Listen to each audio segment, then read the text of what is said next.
Welcome to episode 16 of Literally Speaking All Things AIS, the official podcast of Augusta Independent School District. I'm Tim Litteral, and we're glad you're joining us.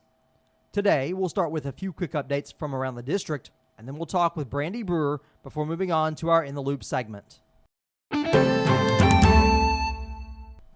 We'll begin with AISD Headlines, a segment to share important district news and celebrate accomplishments.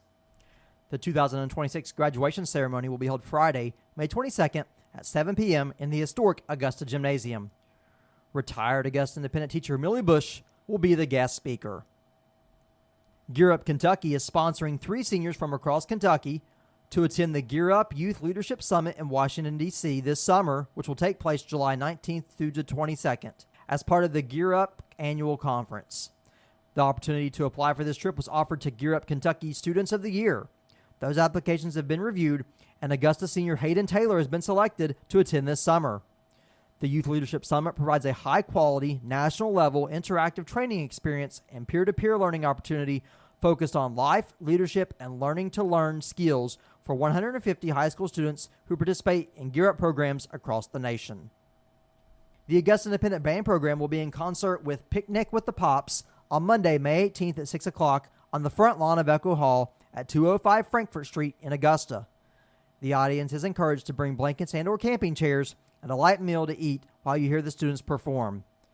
The concert will include several instrumental soloists along with small mixed instrumental ensembles. The concert will include several instrumental soloists along with small mixed instrumental ensembles and the combined middle school high school band, and of course a little bit of steel pan to get the summer vibe going. Parking will be available at the school. The concert is free and open to the public. Donations will be accepted for the band program. The event will be canceled if it rains. This year's summer lunch program will look different from years past. The new program will deliver meals to the home through UMC Food Ministries. There will be no on-site eating in the cafeteria. Each child is eligible to receive 1 weekly box of food, which contains 7 days of breakfast and 7 days of lunch. Parents have a choice of completely shelf-stable meals or frozen foods. All the boxes contain fresh produce. All meals are completely free for children 1 through 18 years of age.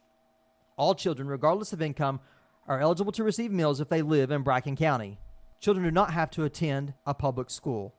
Deliveries will begin around Memorial Day and conclude when school starts in August. For more details on how to sign up, visit our website at www.augusta.kyschools.us. Today we're talking to Brandi Brewer. Ms. Brewer, start by telling us about your educational background and career.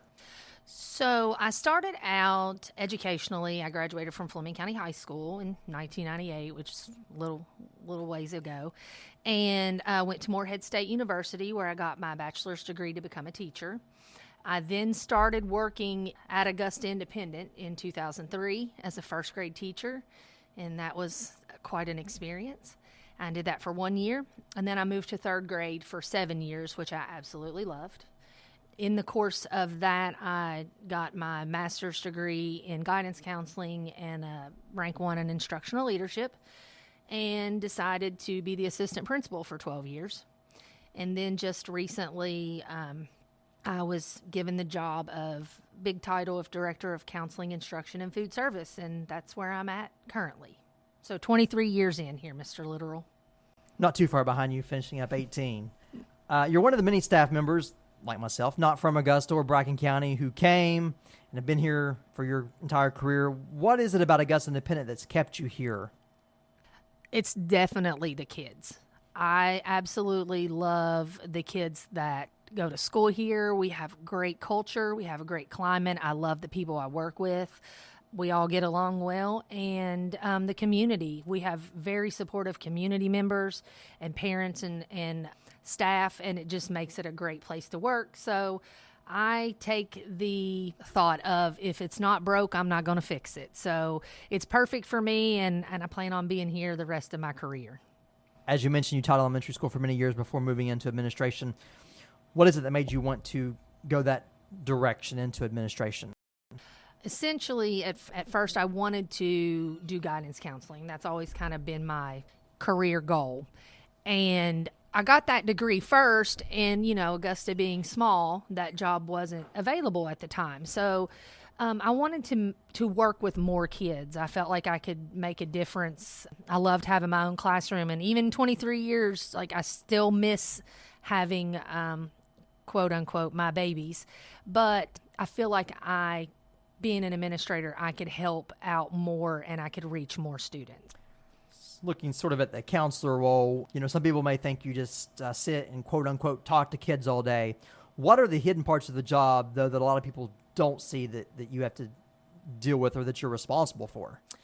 Oh, goodness, Mr. Literal. I'm not sure we have enough time on the podcast for that. But essentially, in my guidance counselor role, I have a lot of jobs other than just talking to the kids, which I will say is my favorite part. I get a lot of one-on-one time with kids, and I really enjoy that. But I schedule students. I take care of college classes. I take care of transcripts, diplomas, senior awards night, anything and everything food service. So I make claims. I have to follow all these regulations for there. So there is a lot that goes into each one of those jobs besides talking, although that is most definitely my favorite part. You alluded to, helping students, especially with preparing for their post-secondary lives. How do you help students navigate the pressure of college applications or I guess it's just post-secondary plans in general? It doesn't have to be college applications.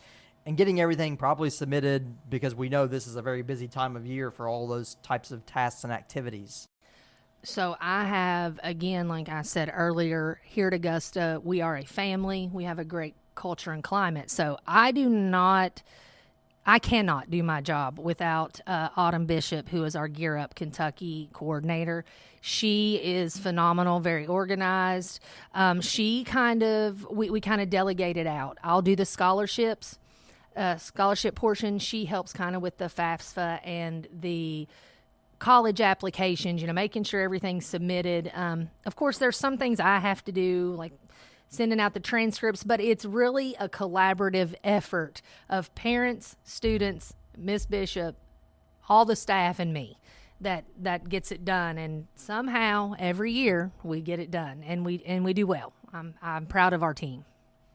How do you ensure that the quiet students, the ones who aren't in trouble but aren't necessarily thriving or in the spotlight, how do you try to help make sure those students don't fall through the cracks? And obviously, here's a little different because we're small, but it's possible even in a small district if you're not, I feel like, looking out for it. Mm-hmm. I have a lot of open communication with the teachers. I talk to them quite often about just, in passing, you got a student, everything going okay? Do you have a student? Because those teachers inevitably see those students a lot more than we do, and they can get a feel for if they're in stress or anything we can help them with. So I talk to them quite a bit and make sure. I also do several assessments throughout the year that are anonymous to everyone else but me. I'm the only one that really sees the results. And I have a lot of students that are very open and honest there. And then I'm a talker, Mr. Literal. You've known this for 18 years, but I intentionally try to seek out those kids and make that connection. Hey, I'm here. You might not know, you might not know me that well. And then I try to find out something about them that I can connect with. Anything. I mean, I've learned a lot about dinosaurs. I've learned a lot about cars, all kinds of things just to connect with kids because I think that's the most valuable piece of what we do.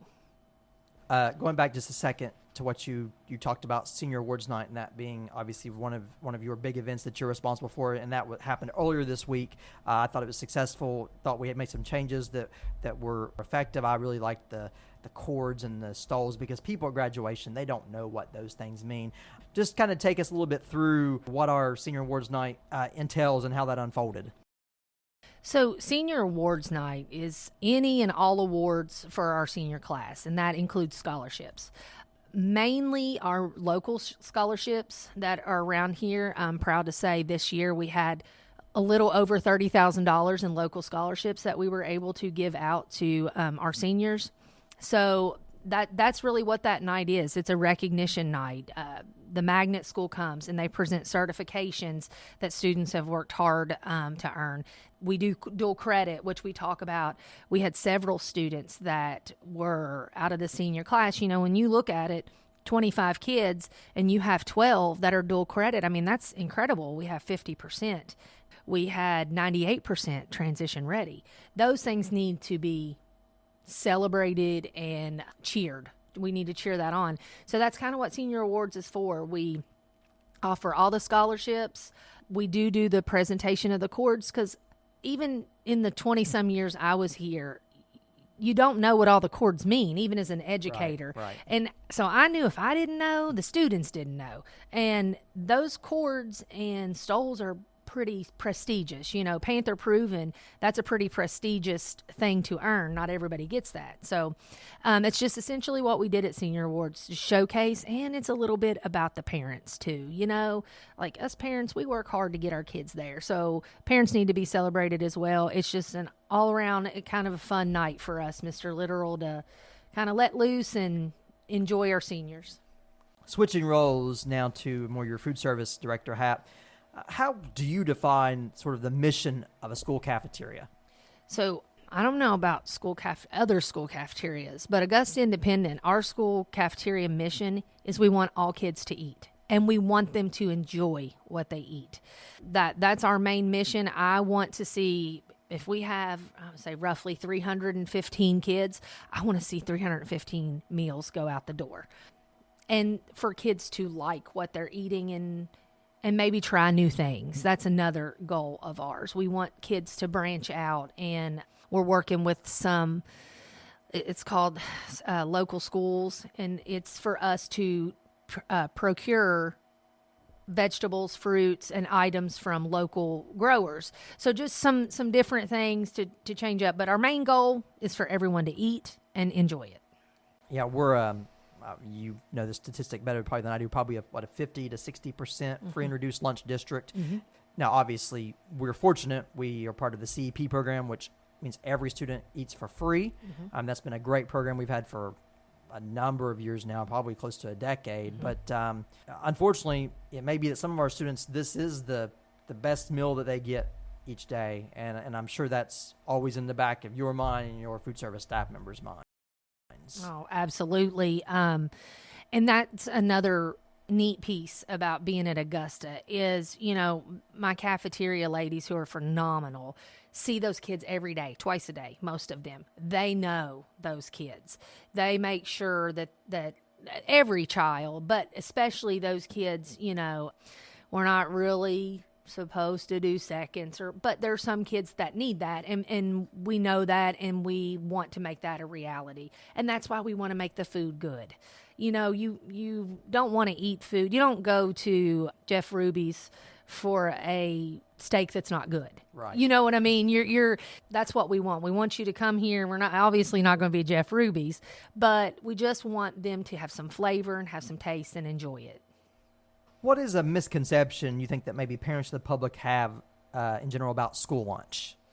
I think the biggest misconception is that it tastes bad, because, you know, a lot of regulations and things have come in from the past few presidencies that have changed things up a bit. And while I understand what they're trying to do, what they don't understand is that they're taking all the taste out. So I think that's the biggest thing from parents and kids is like, you know, yeah, they're offering the food, but if it doesn't taste good, why would I eat that? You mentioned there those federal nutrition requirements. You know, how do you balance those requirements with the reality of what students actually want to eat? Well, I am very fortunate to have Danette Arthur, Tammy McNay, and Carmen White in my cafeteria, because they just kind of jump in. They're what I would call old school cooks. I don't think that the three of them cook anything I've not liked, but they are very good and conscious about knowing how to season things without going over a sodium content. So it's all about being creative, and they're very creative. So they always stay within the guidelines. Everything is with regulation.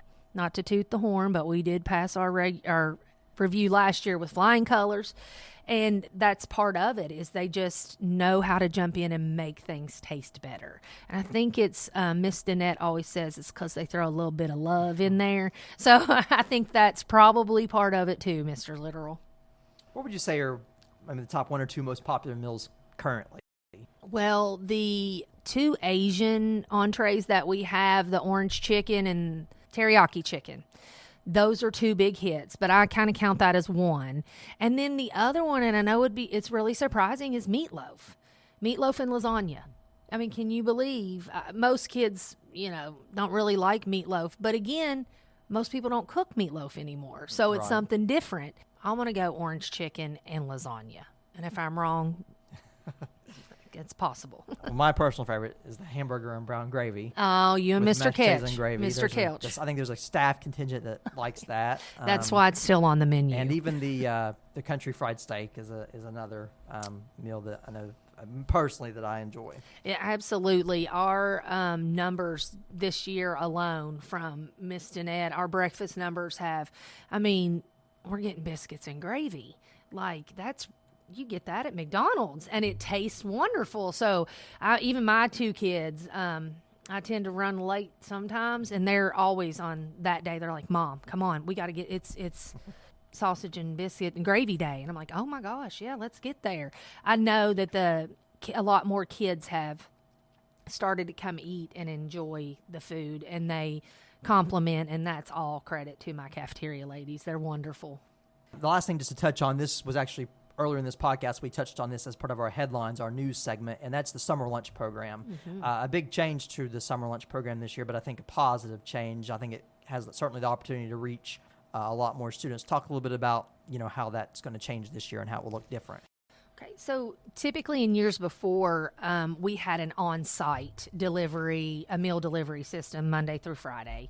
And they would come certain time, 11:30 to 12:15, something like that. The parent or guardian would have to bring the student to the school. It had to be eaten at the school. And sometimes that's a struggle, because transportation can be a struggle in the summer. A lot of parents work. So the new Sun Meals program that we're going through is through the United Methodist Church, and they deliver boxes. And what that consists of, they are weekly boxes. So, for example, Mr. Literal, if you signed up for this program, if you were a student, at the beginning you'd have a choice. Do I want to pick, kind of frozen items, or do I want to pick shelf-stable items?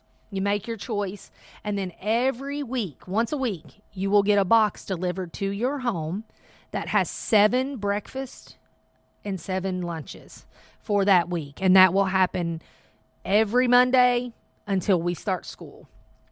The thing is, we encourage everybody to sign up. It is not income-based.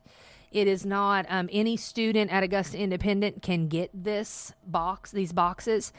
The frozen boxes, I did ask because I was curious, sometimes I do things in the summer and I'm not home. So what happens if I'm not home and they're coming to deliver the box? Well, they've got it all worked out. Those boxes are stable, the frozen boxes, for up to 8 hours in 100-degree weather. So I just encourage everyone, and Bracken County is also doing it as well, Bracken County Schools. So anybody in the county that would like to take advantage of these meals, I know we're going to put out a graphic on the school website. I will also share that for us. We want as many people to sign up as we can get. Well, Ms. Brewer, we appreciate you joining us today, and we appreciate the care you show for all of our students here. Thank you, Mr. Literal. We're skipping our Spotlight segment this episode, but we'll be back to highlighting another Augusta Independent program next week. Before we wrap up, it's time to keep you in the loop. There will be no school on May 19th for Election Day. May 20th is Awards Day. Kindergarten through 3rd grade awards will begin at 8:30. Grades for 4th through 6th grade will begin at 9:30. And awards for grades 7 through 12 will begin at 10:30. Kindergarten graduation is May 20th at 6 o'clock in the gymnasium. Graduation dress rehearsal and pictures are May 21st at 8 a.m. The last day of school is May 22nd, and it will be a full day. Graduation is that evening at 7 o'clock. That's it for today. We appreciate Mrs. Brewer, for joining us. New episodes drop on the first and third Friday of each month, so we'll be back on June 5th with episode 17 for our final podcast of the school year. Be sure to subscribe on Spotify or Apple Podcasts. I'm Tim Literal, and this has been Literally Speaking, all things AIS. Until next time, stay connected, stay learning, and stay Panther proud.